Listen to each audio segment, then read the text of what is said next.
mientras avanza la conformación de los binomios presidenciales o precandidatos a la presidencia de la República, todos nos preguntamos qué país es el que van a recibir cualquiera que gane las elecciones de 2025. Ayer la CEPAL ha dado a conocer su estimación de crecimiento económico para el Ecuador y asegura que la economía del Ecuador crecerá en un 1.8%, un índice optimista en relación al que prevé el Fondo Monetario Internacional, el Banco Mundial e incluso el propio Banco Central del Ecuador, que hablaba de un 1%. ¿Cómo está la economía del Ecuador?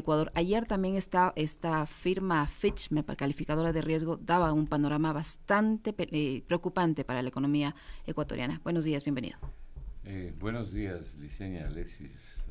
Gracias por la invitación. Un saludo a toda esa audiencia.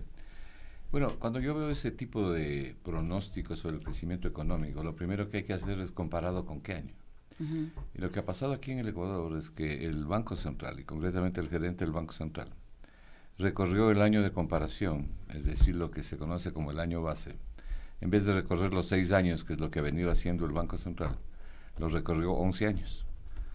Entonces, al recorrer los 11 años, acerca los precios, porque el año 2018 tiene precios más cercanos al del 2024, cuando se debía haber recorrido del 2007 al 2013, que es lo que ha venido tradicionalmente haciendo el Banco Central.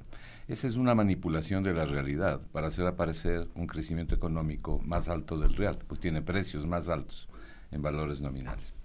Pero independientemente de eso, ¿cómo veo yo las cosas?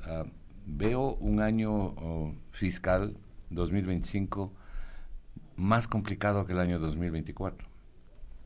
Y eso es decir ya bastante, ¿no? Yo le comparo al presupuesto general del Estado como una especie de Frankenstein. Está hecho de remiendos de pedazos.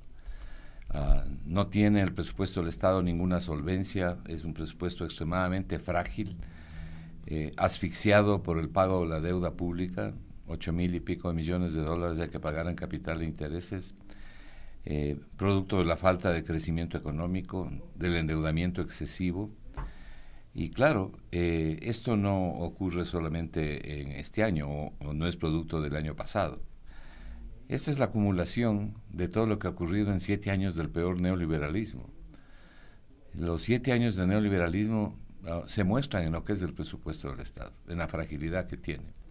Y hay varias cifras que muestran esa realidad. El presupuesto del Estado actual, de 35.800 millones, está sostenido fundamentalmente con deuda pública, con cuantiosos atrasos, es decir, obligaciones que no se pagan porque no hay el dinero.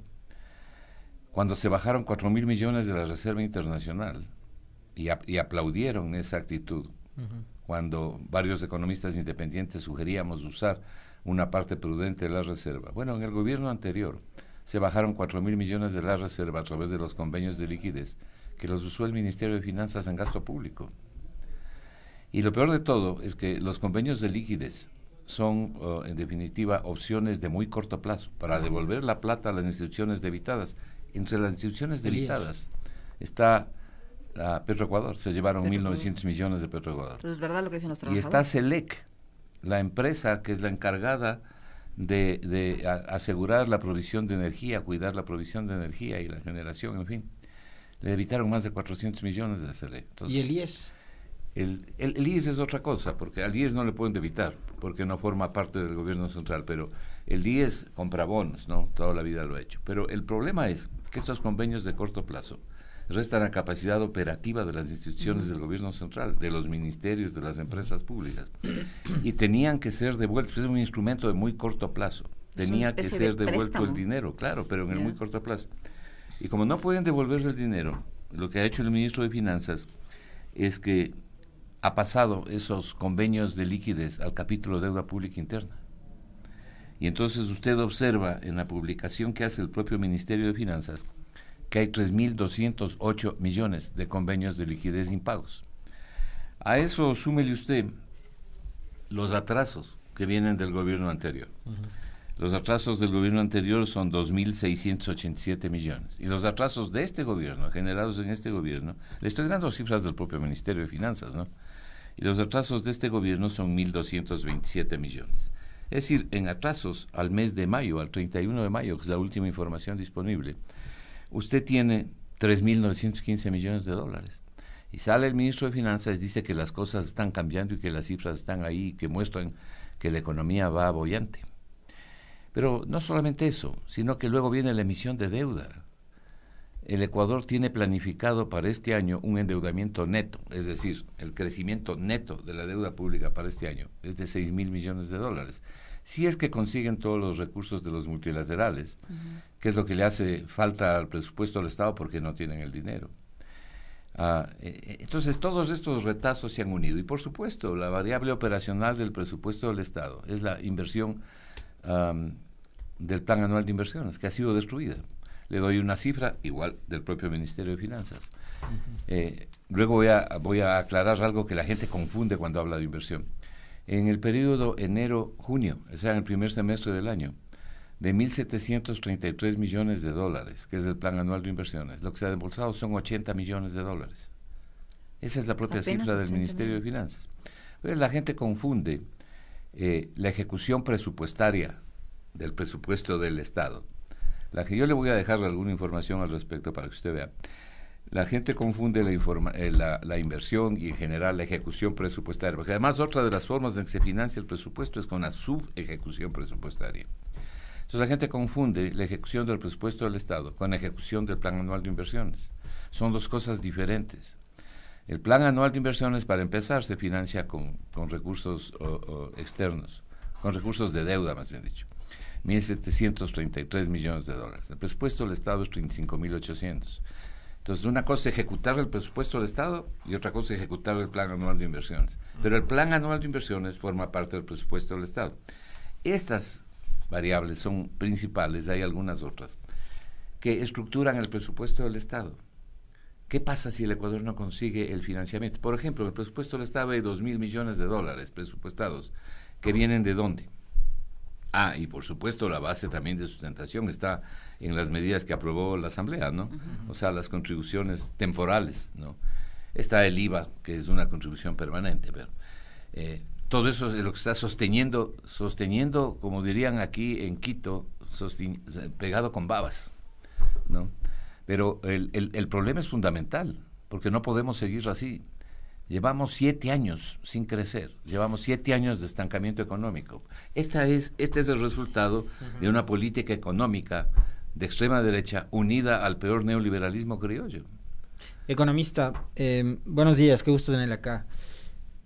El Observatorio del Gasto Público, esta entidad adscrita a la Fundación Ciudadanía y Desarrollo, hace algunos días publicó datos justamente con respecto de la ejecución del presupuesto y de cómo va el PAI, ¿no? Según las cifras del Ministerio de Economía y Finanzas, hasta junio del 2024 la función ejecutiva ha devengado apenas el 15% del presupuesto codificado del Plan Anual de Inversiones. Este bajo porcentaje, dicen, refleja los desafíos que enfrenta el gobierno para convertir los fondos asignados en proyectos y beneficios tangibles para la población. Y ahí, por ejemplo, señala algunos casos que son realmente patéticos, ¿no? Quizás uno de los más patéticos es el del Ministerio de Defensa, que no llega ni al 2% de ejecución del presupuesto, y es uno de los ministerios que está a cargo, por ejemplo, del manejo de la seguridad. Hay otro dato que también es escandaloso, que tiene que ver con respecto del SNAI, del servicio de atención integral a los privados de libertad, que tenía apenas devengado algo así como $300,000 de un presupuesto de más de 120 millones de dólares. A ver, ahí quisiera que nos explique, ¿el gobierno no ejecuta porque no hay la plata o porque no son lo suficientemente eficientes, o para decirlo de otra manera, son tan ineptos que no pueden hacerlo? A ver, son las dos cosas que usted dice más una tercera. También no ejecutan deliberadamente para que queden los recursos y poder pagar los 8.000 y pico millones de deuda pública. Por eso le decía que una de las fuentes, entre comillas, de financiamiento del presupuesto es la subejecución del presupuesto. Pero luego, yo no estoy de acuerdo con esos datos de ejecución del Plan Anual de Inversiones. Vea, le voy a dejar este cuadro. Este es un cuadro del propio Ministerio de Finanzas. ¿Qué datos tiene usted, economista? Estos datos, ese 15% es demasiado alentador, o sea, la cosa es peor. Estos son los datos reales. ¿Cuáles son? Lo que dice el Ministerio de Finanzas. Es un cuadro del Ministerio de Finanzas, aquí dice el Ministerio de Finanzas. Mire. Y ahí está ministerio por ministerio. No, respecto de la ejecución del Plan Anual de Inversiones. Usted tiene aquí un rubro que se llama inversión en activos no financieros. Si usted entra a la página web del Banco Central, los buenos técnicos que todavía hay en el Banco Central, no quedan muchos, pero hay algunos, definen claramente lo que significa la inversión en activos no financieros. Esta es en definitiva la inversión que hay que tomar en cuenta porque son los bienes de larga duración, no son los sueldos para inversión, eso no es inversión, eso es gasto corriente. Y aquí el Ministerio de Finanzas publica esto y resulta que lo ejecutado, como le acabo de decir, en el primer semestre, es decir, hasta junio, son 80 millones de dólares. Pero más allá de eso, lo fundamental aquí es la debilidad de este presupuesto del Estado. Y claro, también se suma la falta de ejecución, una serie de cosas, ¿no? Hay algunas leyes que también complican a veces la ejecución, contratos que requieren licitaciones, en fin, se demoran las cosas. Hay de todo aquí. Pero en el fondo y en la forma es la conducción de la política económica. Por ejemplo, le voy a señalar una cifra. Mire usted cuál es el déficit en la Unión Europea. Mire usted cuál es el déficit en la zona euro. Aceptado por la zona euro, que tiene restricciones muy fuertes, ¿no? 3,5% es el promedio. Al Ecuador se le exige que baje el déficit en un año. Entonces, ¿qué hacen los ministros de Finanzas? Liquidan, destruyen la inversión pública. Hablar de que de 1.633 millones usted ha usado en el primer semestre 80 millones del Plan Anual de Inversiones es destruir la inversión pública. Por eso tiene los hospitales en la situación que tiene. Por eso tiene a la gente que no se puede curar, los estudiantes que se quedan fuera de la matrícula. Y todas estas penurias que vemos diariamente. Añádale a todo eso una desgracia adicional mayor que le cae al Ecuador, que es la brutal esta inseguridad que hay. Y entonces la inversión se paraliza. No se contrata empleo. El estancamiento del empleo y el estancamiento de la economía es una resultante de todo esto. Pero los efectos negativos de esta resultante se paga en función del ingreso disponible de cada persona. Eso quiere decir que los 7 millones de pobres que hay en el Ecuador, de acuerdo a las propias cifras del INEC, son los que están pagando con mayor sacrificio todos estos malos resultados. Porque si usted tiene ingresos lo suficientemente fuertes o estables para poder defenderse, usted se defiende. Pero si usted le sube el IVA a esos 7 millones de personas, o le sube los combustibles, ellos son los más afectados. Hay un grupo que no se afecta mucho y otro que no se afecta nada. Claro. La pregunta es, ¿para quién es la economía? ¿Para unos o para todos? Y esa es la diferencia que hacen los gobiernos, ¿no? Súmele a todo esto lo que está pasando, las discusiones que hay en este momento, por ejemplo, sobre las tales alianzas electorales. ¿Usted cree que ahí puede salir una solución a la crisis que vive el país en materia económica? ¿Tiene alguna esperanza de lo que ha escuchado, de las propuestas o de la visión que tienen los diferentes precandidatos? Ojalá así sea, ojalá así sea. El problema, mire, por eso es que yo nunca me he ubicado, yo no acepto ser ubicado ni en el centro derecha ni en ninguna clase de derecha, tampoco en la izquierda, en esta izquierda inútil, ¿no? En esta izquierda inútil, abusiva, arcaica, que ha destruido las economías. Yo creo en la buena economía. Lo que pasa es que yo no soy neutral. Es decir, yo estoy a favor del bien común, pero el bien común, donde quiera que este se encuentre y con quien quiera que quiera colaborar para el bien común. Hay gente valiosa en todos los sectores, y yo creo que hay que convocarles a toda esa gente valiosa. Pero cuando yo veo, por ejemplo, me parece lamentable, por ejemplo, lo que ocurre con Pedro Granja. Yo creo que Pedro Granja es un luchador social importante en este país. Yo le he visto, no lo conozco, no soy amigo de él siquiera. Lo he visto luchando por causas nobles. No creo que se lo puede anular. No creo que se lo pueda anular. Tampoco me parece adecuada la actitud de Pedro Granja que salga y diga, aquí la alianza no puede ser con el correísmo. Esta izquierda inútil que hay en el Ecuador le favorece enormemente a los gobiernos de derecha. Yo creo que el presidente Noboa debe estar encantado riéndose viendo lo que está pasando. Porque ¿cómo puede ser posible que no se puedan poner de acuerdo? Hoy en día... Lo ha expresado así a través de su viceministro Esteban Torres. Él dijo que esa alianza de las izquierdas no camina a ninguna parte en tono de burla. Bueno, hasta aquí se está viendo eso, porque además ellos mismos se critican a sí mismos.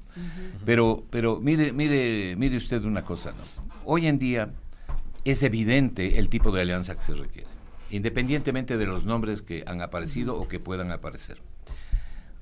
Yo creo que es una decisión correcta haber nombrado a Luisa González. Luisa González viene desde atrás haciendo un trabajo importante que el país lo conoce. y me parece que es un ser humano estupendo además.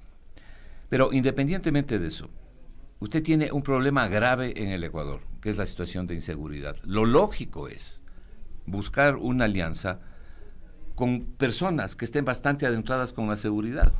A la Revolución Ciudadana le sobran economistas, por ejemplo. Lo lógico es buscar una alianza con alguien que sea un experto en seguridad.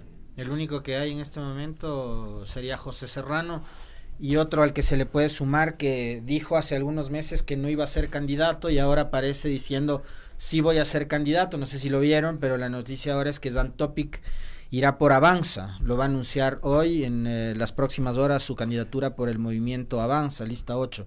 Usted me quita las palabras de la boca de algo que iba a decir. Si esto dependiese de mí, yo llamaría para binomio de Luisa González a Jan Topic. Si por alguna razón no podría ser Jan Topic, llamaría a otra persona compenetrada con la seguridad. Entre esos está Pepe Serrano. También hay un cuadro que a mí me parece importante, porque trabajó en seguridad, fue viceministro de Finanzas, de Defensa, estuvo encargado del Ministerio de Gobierno. ¿Por qué no pensamos, por ejemplo, en personas como Felipe de la Vega? Vega de la Cuadra. Felipe de la Cuadra, Felipe de la Vega es el español. Felipe Vega de la Cuadra. Felipe Vega de la Cuadra. Felipe Vega de la Cuadra. De paso es actor también. gran actor, el doctor Vega. Además es un excelente sabe mucho psicólogo de y psiquiatra. Además, es un tipo de cultura que discierne muy bien. Nos hemos olvidado hombre de con la mucha salud. Formación académica, la verdad. Claro, nos hemos olvidado de la salud mental de los ecuatorianos. Sí, es terrible. Si lo que se quiere es entrar en determinados sectores, yo pensaría, por ejemplo, en una persona como Javier Lazo, ¿no? que tiene una militancia de vida, Javier, durante tantos años, que lo conocemos bien. Es decir, gente hay. Es decir, independientemente de que el candidato actual sea Diego Borja, que es economista, o que podría haber sido cualquier otra persona fuera de este grupo que yo le estoy diciendo, que creo que es el que tiene que hacer alianza con la economía, porque usted no va a tener buena economía si no tiene buena seguridad, y no va a tener buena seguridad si no tiene buena economía. Están íntimamente ligadas estas dos fuerzas. Entonces yo creo que hay que buscar alianzas en ese sentido. Y luego, alguna vez en el Ecuador, que las llamadas izquierdas se pongan de acuerdo y sean útiles. Pero se hacen declaraciones, por ejemplo, que dice nada con el correísmo. ¿Y cómo así? Pues si el correísmo tiene el mayor porcentaje de votos probables. O se excluye también a personas, como le acabo de decir, como el doctor Granja, que podría ser, por ejemplo, un vicepresidente colaborando en la solución de un problema crucial que tenemos los ecuatorianos: la destrucción de la institucionalidad y del Estado de Derecho. Así vivimos aquí. Y eso saben no solo los abogados, sabemos todos cómo funciona aquí la institucionalidad del Estado. ¿Qué tipo de unidad se puede promover si empezamos excluyendo de esa manera, ¿no? Y ahí creo que valdría la pena profundizar ya que nos ha permitido entrar en el análisis político, y por supuesto también valoramos obviamente su visión y su discernimiento sobre la política economista, porque sabemos que no solo se dedica al análisis de los números y los datos, sino también a la lectura de la política del país. La unidad, y lo ha planteado el propio Correa, quizás puede ser cuestionable las formas en cómo lo ha planteado, pero creo que lo importante acá no es la forma, sino el fondo. Como en algún momento lo hicieran en Uruguay, el Frente Amplio, donde estaba gente como Mujica y también estaba gente como Tabaré Vázquez y otros que no estaban tan al centro, sino un poco más a la derecha. Como tantas veces lo han citado, el caso de la Concertación de Chile, donde, digamos, en pro de la gobernabilidad y de sacar adelante el país después de la dictadura, se unieron gentes de conservadores y liberales. Es momento de pensar quizás en una unidad y en una alianza que vaya más allá de las famosas izquierdas.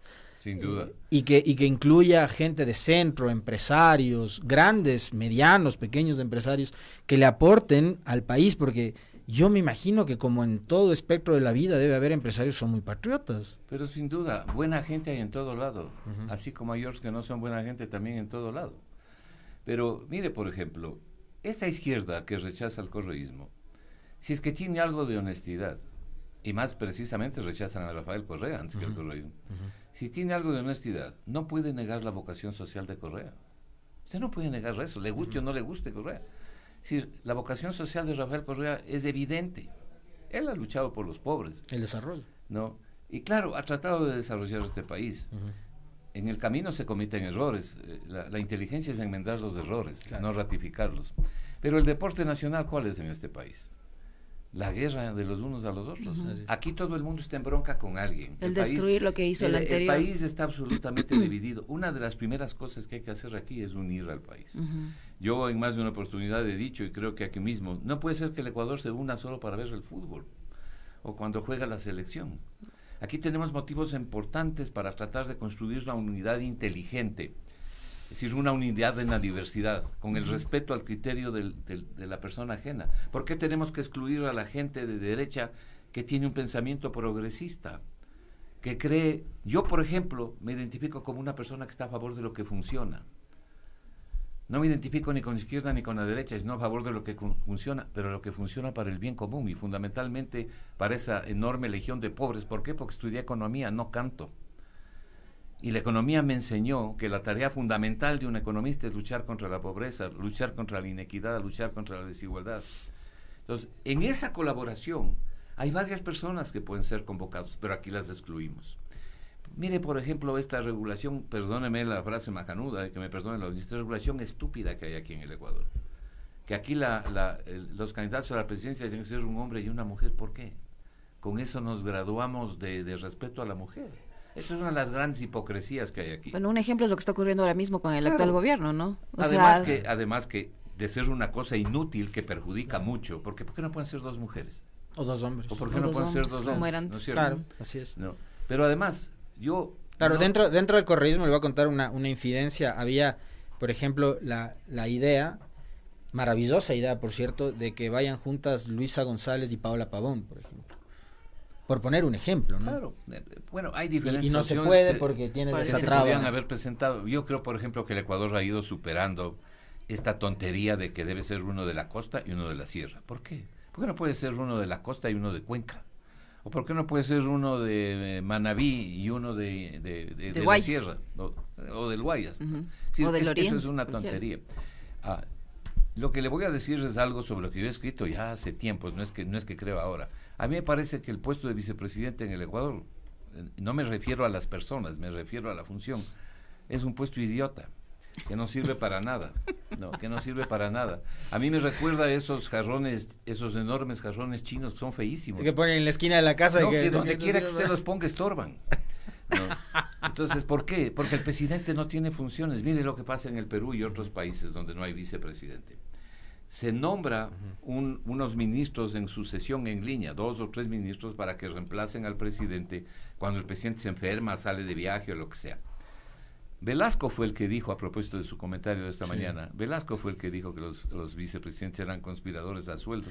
Sí, me lo recordaba Francisco Herrera Arauz, le agradezco. A propósito de Jorge Zavala Vaquerizo. ¿No? Pero solamente mire lo que ha pasado con los últimos 10 vicepresidentes, con las excepciones que hay, ¿no? Con las excepciones que hay, ¿no? La mayor parte de ellos llegaron a la presidencia porque se bajaron al presidente. Entonces, yo creo que hay que pensar en la figura del vicepresidente en el Ecuador. Entonces, el vicepresidente en algún momento en el Ecuador era presidente del Senado. Ya no hay Senado en el Ecuador. A mí no me parece esa tan buena opción.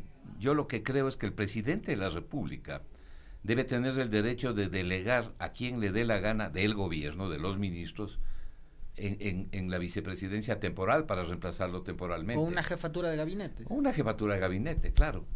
Pero no tener lo que tenemos, porque además es hasta humillante para el presidente. Generalmente, con el respeto que se merece el señor Borrero, que fue el último vicepresidente, el mayor de los respetos para un profesional reconocido en el país. Más trabajo tenía no la reina de Quito, sino la señorita Simpatía de Quito.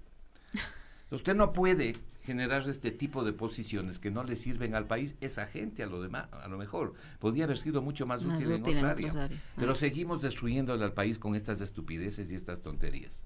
No, que tiene que ser un hombre y una mujer. no que la paridad de género. Mire lo que pasa en la asamblea.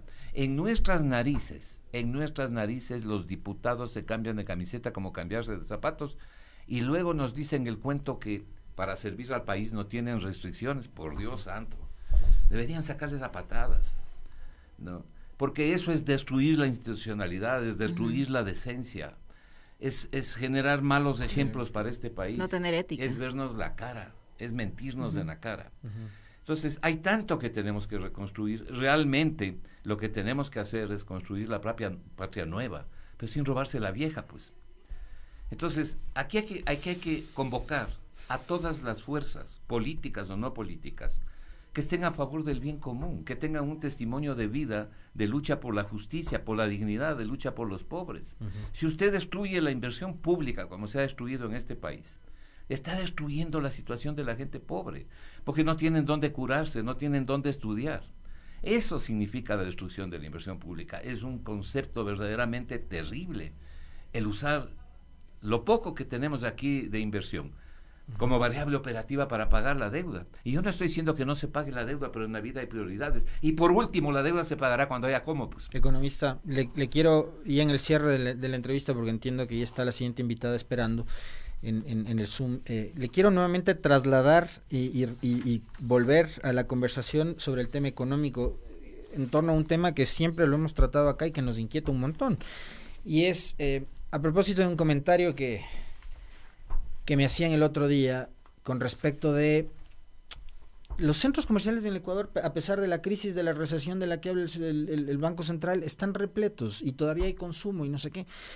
Y claro, yo me ponía a pensar y decía, sí, bueno, puede ser que la macroeconomía esté en recesión, que todavía los ciudadanos tengan algo de ahorro, te toca consumir sí o sí, estás en época de matrículas, claro, en no la te sierra, no en la tienes Amazonía. opción. No te queda de otra que opción. incluso endeudarte para poder comprar los útiles escolares, los uniformes de los chicos en casa.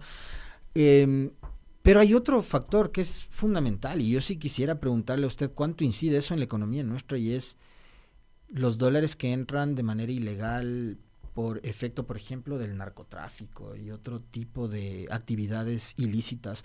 ¿Cuánto mueve eso en la economía de nuestro país y cuánto de ficción tiene nuestra economía? Mire, nuevamente, porque el uso de la estadística tiene que ser el uso correcto. Por ejemplo, hacer el window shopping o ir a un centro comercial y ver incluso que la gente está comprando, nos puede llamar a engaño. Nos puede llamar a engaño. Esto es lo que decía el gran humorista Verdaguer. Si usted comió un pollo y yo no comí nada, en promedio cada uno comió medio pollo. Y esto es un absurdo, pues no. Y esto es un absurdo. Mire, le voy a dejar las cifras del INEC para que la gente sepa. ¿Cuál es el ingreso per cápita, que es en definitiva el PIB dividido para la población? Marca el ingreso per cápita de las personas, ¿ok? El ingreso por cabeza, digamos. Por cabeza. El INEG ha dividido en quintiles los ingresos de los ecuatorianos. Me voy a referir solamente a la suma de los 4 primeros quintiles. ¿Sabe lo que esto significa? Que el 80% de la población, le estoy dando cifras del INEG, el 80% de la población vive con ingresos inferiores a $237 mensuales. Repito la cifra, $237 mensuales. Los 4 primeros quintiles de la población tienen esa situación. Menos de $1 por día. Pero, bueno, no, $237 son alrededor de $8, ¿no es cierto? Alrededor de $9 diarios. Pero el problema es los que están bajo los promedios. Porque aquí hay gente que está bajo los promedios viviendo con mucho menos. De esos ni siquiera hablamos. ¿Ustedes alguna vez han escuchado a los economistas neoliberales que les conocemos aquí, que están siempre listos en los gobiernos, como los Boy Scouts, como el lema de los Boy Scouts? Están siempre listos. ¿Ustedes les han escuchado en algún momento hablar de la pobreza? No. Ni siquiera conocen las cifras de la pobreza. Entonces, esta situación del Ecuador tiene que ser cambiada. Esta gente no está en los centros comerciales. Esta gente está viendo cómo come ese día. Y para rematar, el último quintil, el de más altos ingresos, aquí está, esto es INEC, es $561. 20% de la población tiene ingresos de hasta $561 promedio. El 80% está bajo $237. En el primer quintil, o sea, el primer 20%, está el 49% de los ecuatorianos. En el segundo quintil, o sea, el segundo 20%, están los que sobreviven con $102 mensuales. En el tercer quintil, o sea, el tercer 20%, están los que viven con $156 mensuales para abajo. En el cuarto, como ya dije, están los que viven con $237 para abajo. Esta es la situación de la pobreza en el Ecuador. ¿Y se puede saber eso en porcentaje de población, millones de habitantes, más o menos cuántos son? Bueno, claro, un 20% es como está dividido en 5 partes iguales, cada una es 20%. El 20% de 18 millones de personas, ¿no? Cada quintil es 20% de 18 millones de personas. Entonces, estos no hacen ni siquiera window shopping. Esas son las familias que no pueden mandar a sus niños a la escuela. Estas son las familias que no tienen posibilidad. Es que mire, la pobreza no es solamente porque se dice, pero aquí la gente más o menos come. Sí, más o menos come, pero la pobreza tiene varias ramificaciones. Pues. Una de esas ramificaciones es no tener posibilidad de salir de la situación de carencia de educación, de vivir en un ambiente con agua limpia, en un buen hábitat, con buena alimentación, con vivienda. Yo les recomiendo que lean los informes de UNICEF, lo que dicen de la situación de los niños ecuatorianos. Sí, es verdad. ¿No? Es realmente terrible. Entonces, lo que está pasando aquí en el Ecuador, en el sistema de la educación, tenemos un sistema de educación malísimo, malísimo. Nuestros jóvenes no están aprobando las principales pruebas internacionales. Nuestros niños se quedan fuera de la escuela. Nuestros jóvenes estudiantes universitarios ahora ni siquiera pueden entrar a la universidad porque hasta el CENESID no pasa las notas. Bueno, realmente, ¿qué es lo que nos pasa aquí? Ahora, para concluir, simplemente le digo, de mis investigaciones, de haber estudiado economía toda la vida, porque a mí la economía me apasiona, ¿sabe? 2 conclusiones fundamentales a las que yo llego. La primera, que el crecimiento económico es necesario, pero no es suficiente, porque el crecimiento económico no nos dice nada de cómo se distribuye ese crecimiento. Por eso es que es necesario la intervención del Estado para que ese crecimiento sea distribuido de la mejor manera posible, con algo de equidad al menos. Y la segunda, que una de las graves repercusiones y de las graves consecuencias que hay en el país se debe a los malos gobiernos, sin duda alguna. Por eso es que yo digo que Uruguay es el mejor país de América. ¿Y por qué es el mejor país de América? Por el acceso a la educación, por el tipo de gobiernos que han tenido, por el grado de participación de las personas, porque los uruguayos no se resignan. Converse usted con un uruguayo. El otro día tuve la oportunidad de tomarme un café y conocerlo a Quinto Lucas. Realmente de sacarse el sombrero, conversar con una persona como él. Pero los uruguayos son así, luego vienen los chilenos. Y el Ecuador, según las estadísticas del Banco Mundial, junto con Bolivia, está al último de la región, con el poder adquisitivo más bajo de la región, a pesar de que tenemos el tercer salario más alto de la región. ¿Y la incidencia de los dineros ilícitos en nuestra economía cuál es, economista? En todos los países hay dineros ilícitos, es muy difícil saber cuánto hay, pero sin duda alguna tiene una incidencia. La plata que hay en la economía ecuatoriana, lo que se llama la liquidez de la economía, son 82.000 millones de dólares. ¿Cuánto de eso viene del narcotráfico? Difícil saberlo, pero algo tiene que venir. El problema es que las plagas aparecen cuando usted no tiene crecimiento económico adecuado, pero además crecimiento económico compartido. Cuando deja un amplio sector de la población fuera del partido y ni siquiera están viendo el partido, son excluidos. Eso se llama exclusión.